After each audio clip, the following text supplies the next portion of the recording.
శ్రీ సత్యసాయి జిల్లా పెనుగొండ నియోజకవర్గం సోమందపల్లి మండలం పరిధిలోని గుడిపల్లి గ్రామంలో వెలిసిన సజ్జకుంట రంగనాథ స్వామి బ్రహ్మోత్సవాలు అంగరంగ వైభవంగా నిర్వహిస్తున్నారు. ఇందులో భాగంగా ఆలయ ధర్మకర్త రమాకాంత్ రెడ్డి ఈ ఉత్సవాలను దగ్గరుండి ఏర్పాట్లు చేస్తున్నారు.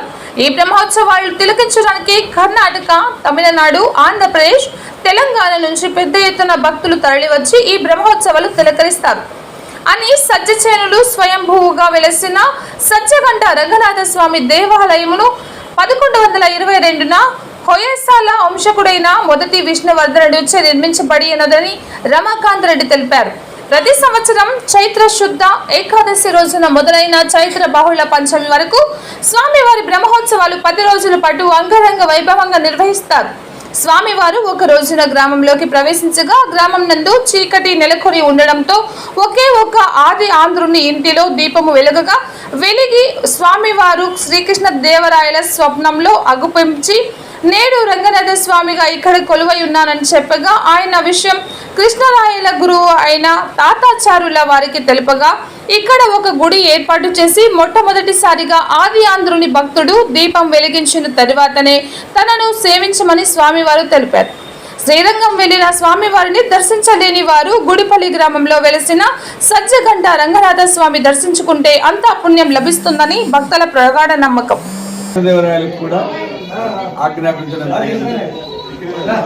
అంతకుముందే కట్టించినటువంటి ఇక్కడ దేవాలయంలో స్వామి ఆజ్ఞ ప్రకారము ఆ ప్రదేశానికి వచ్చి చూసి అక్కడ సజ్జచేనులో స్వామి మహా తేజస్సుతో వెలుగుతున్నటువంటి ప్రాంతం దగ్గరికి వచ్చి చూసి సజ్జచేనులో వెలిసినాడు కాబట్టి స్వామి సజ్జగంట రంగలని ఆ భూమిని తవ్వితే అక్కడ మహాతేజస్సుతో దొరకడం జరిగింది. ఉద్భవమూర్తి గుర్తు శిల అది ఆ స్వామిని తీసుకుని వచ్చి అంతకుముందే ఏర్పడినటువంటి ఈ దేవాలయంలో ఇది విష్ణు దేవాలయమే కాబట్టి అక్కడ ప్రతిష్ఠించడం జరిగింది. అప్పటి నుంచి తాతాచార్య వంశస్థులైనటువంటి మేము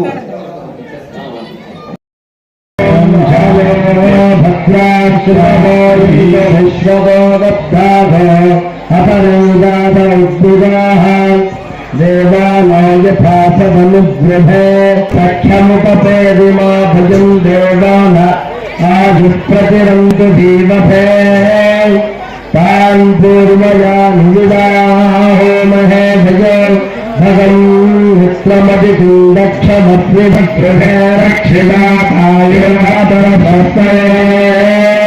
స్వస్తి ఇంద్రో భద్రశ్రవా స్వస్తి భూదాభిదేవాయత్రాజనిత్వం ఓం మఘవంతి స్వమత్యాభిఖ్యానోమఘవన్నాథమానా సఖే దేహిపశుపతే సఖేనా శాంతి శాంతి అహం రుద్రే అహం సోమమాహలసం విదహం